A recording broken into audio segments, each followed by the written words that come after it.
All right, we're on page 105. This is chapter 14, and it's called Dr. Dorian.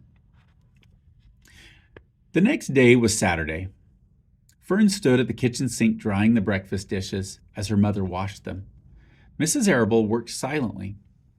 She hoped Fern would go out and play with the other children, instead of heading for the Zuckerman's barn to sit and watch animals. "Charlotte is the best storyteller I ever heard," said Fern, poking her dish towel into a cereal bowl. "Fern," said her mother sternly, "you must not invent things. You know spiders don't tell stories. Spiders can't talk." "Charlotte can," replied Fern. "She doesn't talk very loud, but she talks." "What kind of story did she tell?" asked Mrs. Arable. "Well," began Fern, "she told us about a cousin of hers who caught a fish in her web. Don't you think that's fascinating?" "Fern, dear, how would a fish get in a spider's web?" said Mrs. Arable. "You know it couldn't happen. You're making this up." "Oh, it happened all right," replied Fern. "Charlotte never fibs.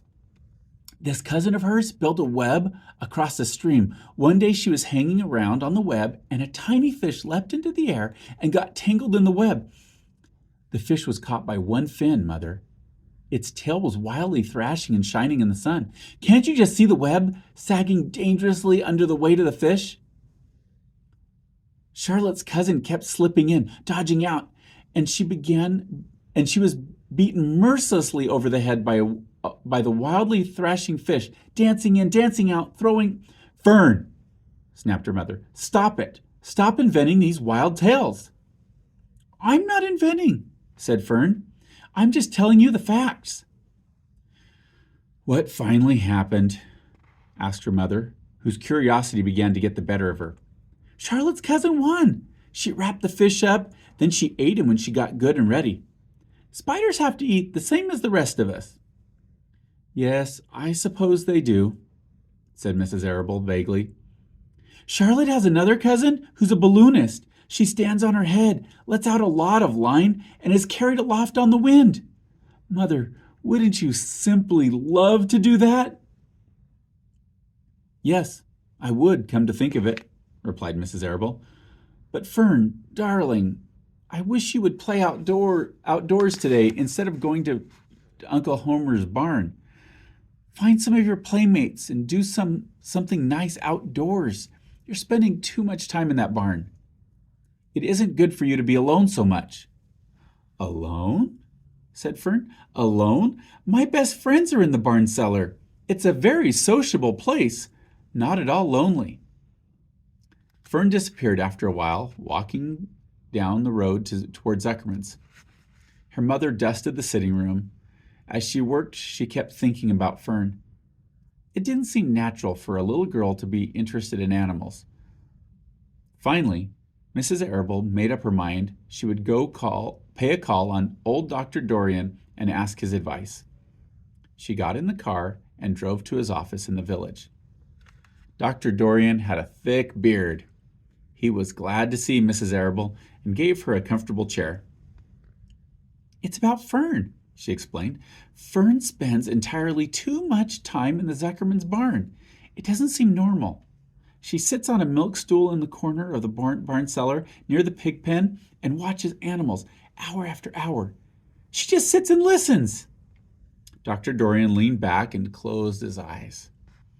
"How enchanting," he said. "It must be real nice and quiet down there. Homer has some sheep, hasn't he?"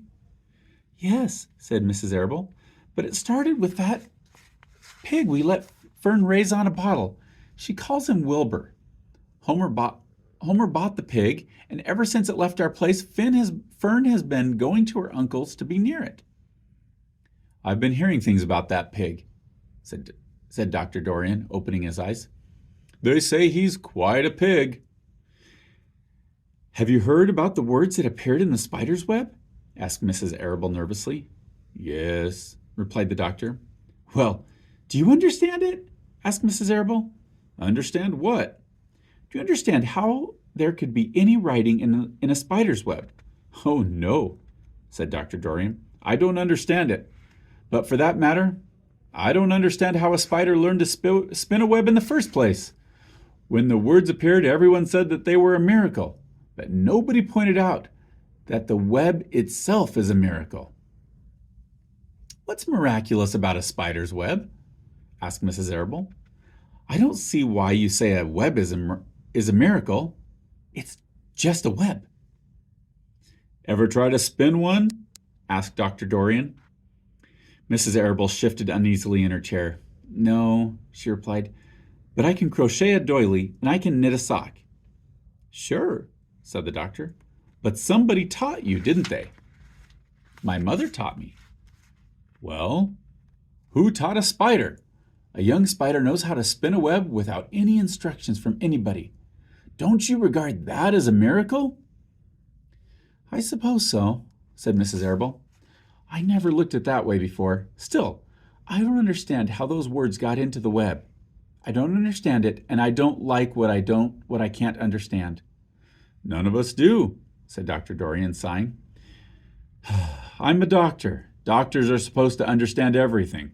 But I don't understand everything, and I don't intend to let it worry me. Mrs. Arable fidgeted. Fern says the animals talk to each other. Dr. Dorian, do you believe animals talk?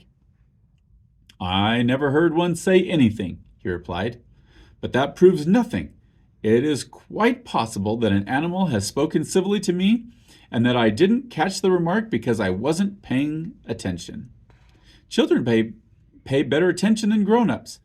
If Fern says that the animals in Zuckerman's barn talk, I'm quite ready to believe her. Perhaps if people talked less, animals would talk more. People are incessant talkers. I can give you my word on that. Well, I feel better about Fern, said Mrs. Arable. You don't think I need to worry about her? Does she look well? Asked the doctor. Oh, yes. Appetite good? Oh, yes, she's always hungry. Sleep well at night? Oh, yes. Then don't worry, said the doctor. Do you think she'll ever start thinking about something besides pigs and sheep and geese and spiders? How old is Fern? She's 8. Well, said Dr. Dorian, I think she will always love animals. But I doubt that she spends her entire life in Homer Zuckerman's barn cellar. How about boys? Does she know any boys? She knows Henry Fussy, said Mrs. Arable, brightly. Dr. Dorian closed his eyes again and went into a deep thought. Henry Fussy, he mumbled. Remarkable. Well, I don't think you have anything to worry about. Let Fern associate with her friends in the barn if she wants to. I would say offhand that spiders and pigs were fully as interesting as Henry Fussy. Yet, I predict that the day will come when even Henry will drop some chance remark that catches Fern's attention. It's amazing how children change from year to year. How's Avery? He asked, opening his eyes wide. Oh, Avery, chuckled Mrs. Arable. Avery's always fine. Of course, he gets into poison ivy and gets stung by wasps and bees and brings frogs and snakes home and breaks everything he lays hands on. He's fine. Good, said the doctor. Mrs. Arable said goodbye and thanked Dr. Dorian very much for his advice. She felt greatly relieved.